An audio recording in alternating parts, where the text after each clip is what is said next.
자, 오늘 살펴볼 종목은 역시나 방산 관련해서 현대로템입니다. 우리 지난번 방산에서 한국항공우주 이야기하고 오늘 또 현대로템 바로 이야기하는 이유가 방산이 너무 세.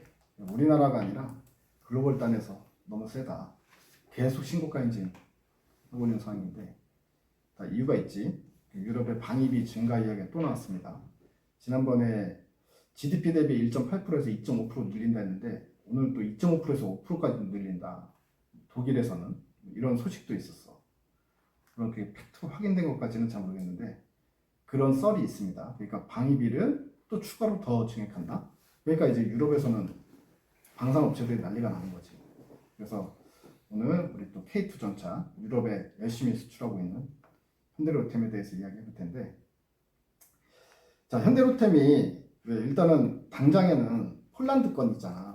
폴란드 건이 2022년도 7월 달에 이제 계약을 맺고 1차, 2차로 나눠가지고 1차 180대가 이제 올해 중으로 다 납기가 가능한 거고, 2차로는 이제 더 2배 이상의 규모로 2차 계약을 해야 되는데, 원래는 기존의 스케줄대로 따르면 작년 말에 했어야 되는데 아직까지 사인을 안 했다. 그에 대한 노이즈가 좀 있습니다. 그에 대해서 얘기를 해볼 사람? 너가 얘기해? 예.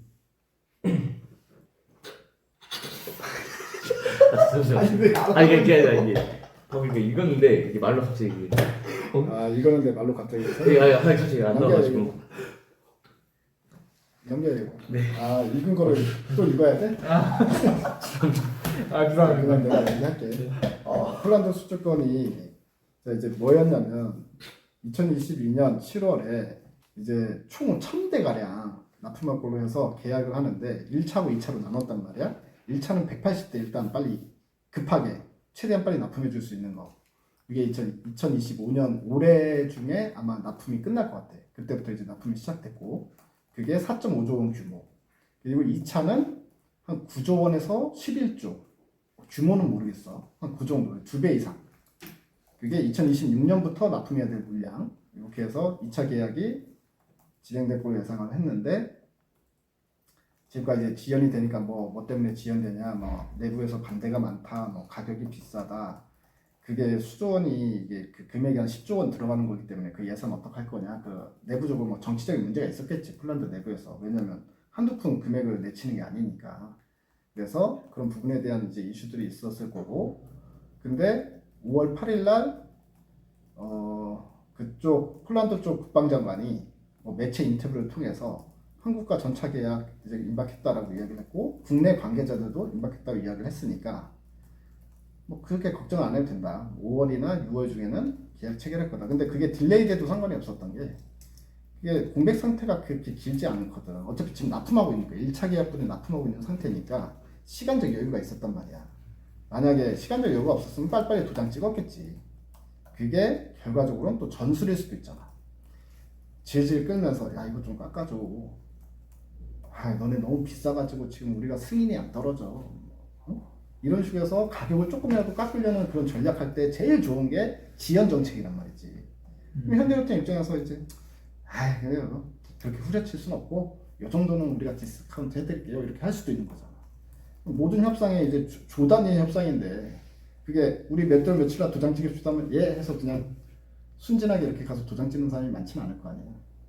이런 그런 개념에서 이해를 해야지 그 수주가 날아가는 거 아니야? 이렇게까지 오바해서 생각하는 건 너무 나갔다. 이렇게 보는 게 맞을 것 같아. 자, 그리고 이제 현대로템의 또 추후 또 모멘텀이라고 할 수 있는 부분에 대해서 조사한 사람? 추후 모멘텀은 아닌데 수주 잔고가 10조 정도로 확인이 됐어요. 현대로템 같은 경우는. 근데 경쟁사 대비 하나 에어로스페이스나 LIG 렉선은 약 하나 에어로스페이스 같은 경우 22조가 넘어가고 LIG 같은 경우는 약 30조 이상이 추정이 되는데 너무 수주 잔고가 경쟁사 대비 너무 낮아서 좀 뭔가 상승 모멘텀이 있다고 한들 좀 약하지 않을까 생각이 들거든요. 너는 오히려 현대로템 말고 좀 아닌 것 같아서. 아닌 것 같다. 오, 야, 신선한데? 그러니까 현대로템은 수주 잔고가 하나 에어로스페이스나 LIG보다 잔고가 적기 때문에 그래서 현대로템 살 바엔 딴 거 사는 게 낫죠. 저평가돼 있긴 한데 자 여기서 좋은 이제 이야기고 여기서 반박해볼 수 있는 사람. 아 그러니까 수주 잔고 자체는 조금 다른 거보다 떨어지는 거 보는데 대신에 가장 저평가돼 있다 이렇게 볼 수 있어요. 그러니까 PR이랑 PBR 봤을 때 다른 거 대비 거의 반절 수준이거든요. 예를 들어서 아닌데 하나 에어로스페이스랑 비슷할 텐데. 그럼 하나 에어로스페이스를 말씀드릴게요. 하나 에어로스페이스가 PR이 25년 실적 기준, 올해 실적 기준으로 네. 봐야지. 올해 실적 기준으로 40배고 현대로템이 20입니다. 20배. 그래? 절반 정도야? 네, 절반 정도.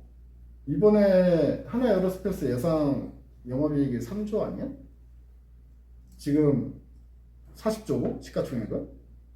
영업이익 3조 정도로 알고 있는데. 영업이익이요? 근데 이제 순이익이 2조로 떨어지니까 그 말을 하는 건가 보다. 너. 순이익으로 보면은 40배가 맞고 2조면, 그지? 근데 영업이익으로 보면은 이제 30배 이하로 이제 들어가는 건데. 그리고 현대로템이 올해 예상 영업이익이 8천억, 순이익은 6,500억 정도인데 지금 12조 정도니까 그 조금 싸긴 한데 막 딱 뭐 하나여로보다 싸다치는 않네. 근데 너 네. 수주잔고 10조 네. 지금 폴란드 2차 계약분 포함한 거야? 그게 포함이 전인데 포함 전이잖아. 그래도 포함을 하더라도 약 15조 가량은 그래도 찍는다 쳐도 어떻게 15조야? 이번에 10조짜리인데. 그렇다 쳐도 이제 하나 에어로스페이스나 LIG나 다른 경쟁사 대비 수주가 잔고가 낮은 건 확실하니까 비슷비슷해지는 거지. 이제 20조 넘어가는 거잖아. 그렇다 쳐도 일단 현 시점에서는 아직은 확정은 난 건 아니기 때문에 저는 약간 매력도가 약간 떨어지지 않을까라고 생각해요. 뭐.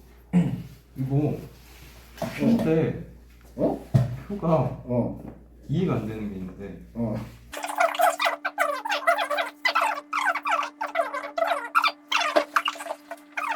그러면은 다른 사람들도 뭐 수주잔고에 대한 이야기를 하면서 이제 뭐 땅이 훨 낫다 이렇게 얘기를 하는데 수주잔고는 그러니까 현대로템 뭐 폴란드 2차 계약하면은 20조고 뭐 다른 애들 30조고 근데 그 수주잔고가 어차피 이 세 개의 공통점이 뭔지 알아? LIG 넥슨이나 세 개 다의 공통점이 뭐냐면 어차피 최소 3년 이상의 물감은 다 확보가 된 거잖아. 그 때문에 어느 정도 수주가 넘어가 버리면 사실 큰 의미는 없다 이거지. 물론 뭐 그런 부분에 있어서 너가 좋다고 하는 거는 뭐 하나 여러 훨씬 낫지 않냐라고 얘기한 건 나도 찬성. 뭐 솔직히 말해서 걔네들이 따로 가진 않을 거거든. 누군 떨어지고 누군 올라가지 않을 거야. 다 비슷비슷하게 갈 거지. 누가 더 많이 먹냐의 차이만 있을 뿐이지 어차피 비슷비슷하니까 그것까지는 좋고. 그러면 너는 이제 현대로템에 대해서 긍정적으로 얘기할 건 더는 없겠네. 그쵸. 야 이런 식으로 종목 이야기 빠져나가기 참 괜찮다. 저는 근데 하나 에어로보다는 더 나은 점이 이제 현대로템 같은 경우는 지상 무기에 이제 집중을 하기 때문에 이 경쟁력 약간 잠시만요. 근데 지상 무기 어. 하나 에어로도 엄청 뛰어나잖아요. K9 그러니까 자주포. K2 전차는 하나로템이고 K9 자주포는 이제 그 자주포인데 둘 다 똑같이 생겼잖아. 탱크처럼 생겼잖아. 그죠. 그러니까 그게 그거긴 하지. 이제 하나 에어로는 이제 항공 막 이렇게 되게 포트폴리오가 되게 다양한데 이제 현대로템은 딱 장갑차 여기에만 집중을 하기 때문에 근데 하나 에어로도 지상 쪽에 매출이 하잖아. 60% 이상 집중되어 있어서 그렇지. 하나요리는 우주 사업을 하고 있잖아. 네, 그건 방산하고는 상관없는 우주 사업을 하고 있는 거고 대신에 현대로템은 다른 포트폴리오를 보게 되면 이제 철도 사업 같은 것도 하고 그다음에 뭐 수소 탱크인지 수소 터빈인지 뭐 하여튼 뭐 그런 것도 만들고 맞아. 뭐 이것저것 많이 하지. 근데 포트폴리오는 다 좋아. 왜냐면 미래 사업에 다 특화되어 있는 포트폴리오이기 때문에 저쪽도 좀 뭐냐 그 이제 기차는 그쪽이 미래형 기차 그 뭐야 하이퍼루프 이쪽도 있고 이야. 저쪽 하나 에어로스페이스 같은 경우에 저기 뭐냐 우주 산업도 있고. 선생님 그리고 그 현대로템 아까 말씀하셨잖아요. 근데 좀 그 하나에어로랑 다른 기업들에 비해서 좀 가지고 있는 강점에 대해서 좀 말씀을 드리려고 하는데 그 말씀드리면은 일단 그 6월에 나토 회의가 있잖아요. 거기서 이제 그 유럽 국가들이 GDP 2.5%에서 5%로 이제 늘리면서 국방 예산비 늘린다라고 했는데 이제 현대로템이 다른 기업들에 비해서 좀 유럽 쪽에 좀 그 이점 같은 게 있거든요. 어떤 게 있어? 그러니까 일단 다른 기업들은 이제 그 수출을 하게 되면 그냥 무기만 수출하는 그런 건데 현대로템은 이제 그 무기랑 뭐 정비, 훈련 그런 현지에서 이제 정비할 수 있는 그런 것까지 일체형적으로 계약을 하다 보니까 이제 기업들이 그러니까 국가들 입장에서는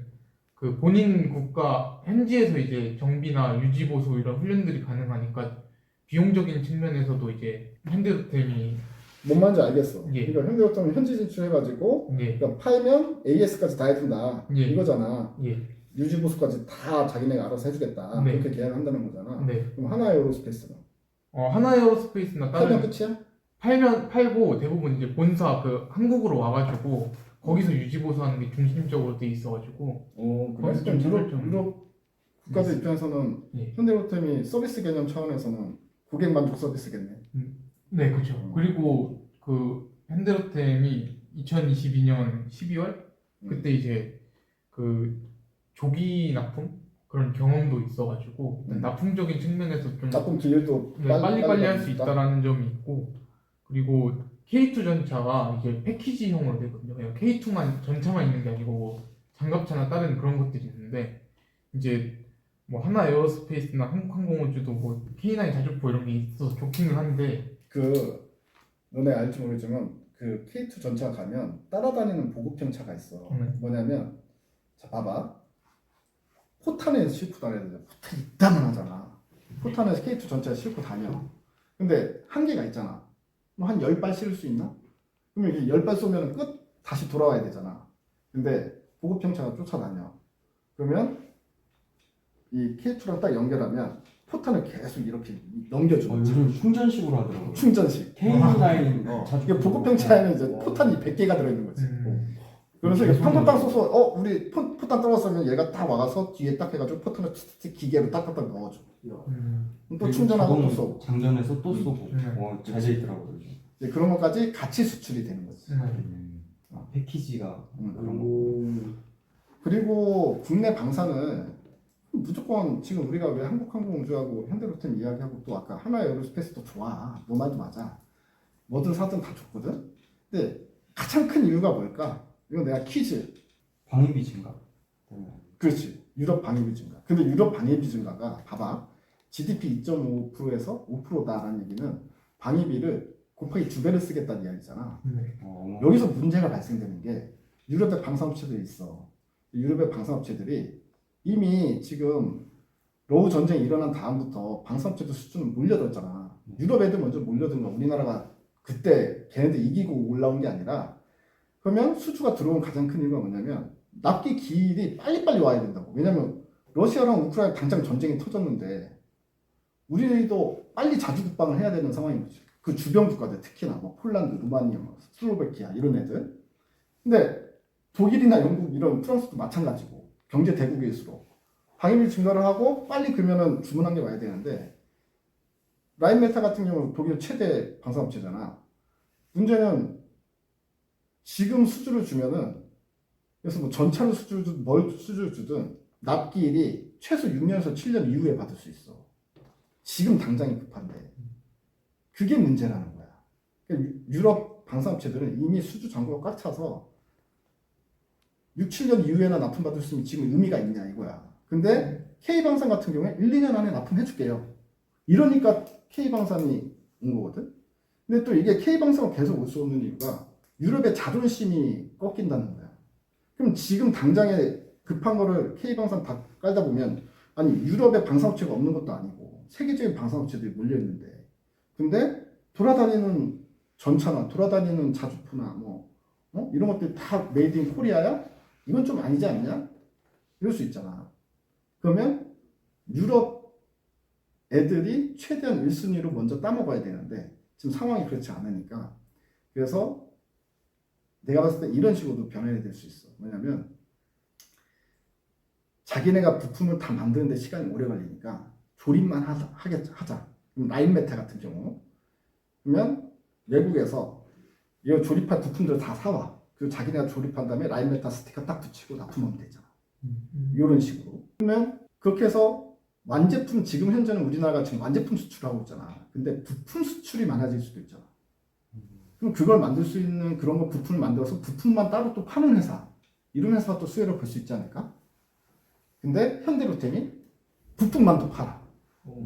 그러니까 K2 완성품만 파는 게 아니라, 야, 너네 저 포를 뭘로 이렇게 설계해주고 이걸 좀 납품해줘. 응? 아니면 이 몸체를 납품해줘. 라던가 이런 것들을 주문 제작을 해서 납품할 수 있다는 거지. 주문 온대로. 그러니까 현대로템이 앞으로 완제품뿐만이 아니라 그런 쪽에 있어서도 좀 뭔가 메리트가 있지 않을까. 이런 한번 상상을 한번 해봤습니다. 그리고 밸류 이야기. 자, 지금 어쨌든 방산이 지금 이제야 올라가기 시작한 게 아니라 많이 올랐죠. 지금 2년째 올라서 하나에어로스페이스 한 10배 오르지 않았냐? 네. 저점에서부터 시작하면? 그럼 10배 올랐어. 야, 10배 오른 종목을 사도 돼요? 이거 그거랑 똑같은 거야. 예전에 에코프로 BM 10배 올랐는데 샀다가 사람들이 된통 당했던 경우가 있었잖아. 경험이 있잖아.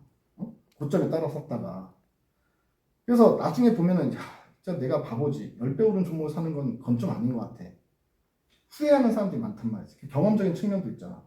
근데 하나에어로스페이스, 현대로템 다 10배 오르고 막 7배, 8배 오르고 그 산에서 내가 지금 잡아도 되나? 이런 걱정이 없으면 말이 안 되는 거고 걱정이 있지. 이 부분에 대해서는 너는 어떻게 생각하냐? 그럼 너는 하나에어로스페이스나 LIG를 산다며 현대로템 대신에. 그러면 걔네들은 사도 돼? 일단은 좀 봐야 되긴 하겠지만 저는 그래도 현대로템보다는 그 두 가지나 다른 정산 그러니까 다른 방산들은 사도 된다? 그죠. LIG나 10배 올랐는데? 하나이오닉스 같은 거는 사도 된다고 생각합니다. 계속 꾸준히 수주 계약이나 지속적인 수주가 계약이 돼 있기 때문에 또 수주 정보가 빵빵해서 나쁘지 않다고 가서 지속적으로 보고 있었어요. 오케이. 그럼 또 그리고 2차 전지 같은 경우는 좀 다른 게 2차 전지는 경쟁 업체 너무 많아요. 그러니까 개나 소나 이런 표현 쓰면 안 되겠지만 괜찮아 유튜브니까. 뭐 개나 소나 다 만들 수 있으니까 뭐 벤츠 배터리만 봐도 파라시스인가 뭔가 그런 회사도 만들고 불라고 하는데 다 만드는데 그렇지. 경쟁사가 너무 많지만 방사는 봤을 때 만들 수 있는 업체가 몇 없어요. 그렇기 때문에 확실히 경쟁력도 있고 계속 주가도 갈 거예요. 그리고 방산 쪽은 한번 이렇게 받으면은 대부분 2, 30년씩 계속 유지 보수하는 게 있어가지고 이제 2차 전지랑 좀 다른 게 2차 전지는 이제 납품하면 끝이잖아요. 어떻게 보면 그 실적이 찍히는 게 판 거에 대해서만 이제 나오는데 방산업체는 판 거에다가 플러스 유지 보수까지 있으니까 계속 실적은 탄탄하게 그 유지가 될 수 있어요. 근데 실적은 단단하게 유지가 돼도 이게 어느 정도 이제 얘네들이 신규 수주가 이제 마무리 단계도 하면 주가는 고점을 잡겠지. 네. 그 다음에 실적이 잘 나와도 어쨌든 대세하락이 시작되면 주가는 떨어질 수 있는 거니까. 지금 어차피 오버페이스로 가는 거면은 나중에 뭐 이게 끝났다 싶으면은 그때는 이제 투매 형태로 이제 나타나게 되면 에코프로처럼 고평가 이야기가 나중에는 저평가 대인 상태도 반등이 안 나오는 이런 국면까지 가는 게 주식이니까 그거고. 그래도 하방은 좀 닫혀있, 2차 전지나 다른 섹터들보다는 좀 닫혀있지 않을까라는 생각이 있어가지고 그래도 괜찮아 보이긴 합니다. 자, 네, 그리고 또 현대로템 같은 경우는 이제 철도 사업도 같이 하잖아요. 철도 사업 같은 부분에서는 되게 안정적으로 계속 또 똑같은 얘기하는데 매출이 계속 나오고 있어서 안정적일 것 같습니다. 일단은 라인메탈이랑 비교해보면 돼. 라인메탈이 지금 주가 계속해서 신고가 행진을 하고 있는데 라인메탈의 PER이 올해 실적 대비해서 60배 이상이야. 80배까지 나온다는 얘기도 있고 정확한 실적을 모르니까 내가. 근데 예상 추정 실적 대비해서 80배에서 거래되고 있다. 근데 우리나라 방산은 많이 올랐어. 하지만 올해 실적 대비해서 한 20배 이상, 30배 정도? 20배에서 30배 사이에서 거래되고 있다. 그거거든. 그러면 물론 우리가 독일 중심에 있는 그 방산업체하고 밸류를 똑같이 부여받을 수는 없지. 그래도 PER 4, 50배 정도 가도 되는 거 아니야? 이렇게 되는 거지. 그러니까 라인메탈이 주가 꺾이기 시작하면 뭐 당연히 우리도 그거 보면서 같이 팔아야 되겠지만 그 전까지는 밸류에 대한 부담감이 솔직히 상대적으로 큰 건 아니다. 이렇게 이제 마무리하는 걸로 하고 어쨌든 모든 종목은 눌림목 나올 때 최대한 지금 현재 시점에서 내가 최대한 싸게 사는 게 중요하니까 현대로템도 최대한 싸게는 사되 지금 사봐도 괜찮다 이렇게 결론을 좀 내려보겠습니다. 자, 오늘 회의는 여기서 끝. 수고하셨습니다. 고맙습니다. 감사합니다.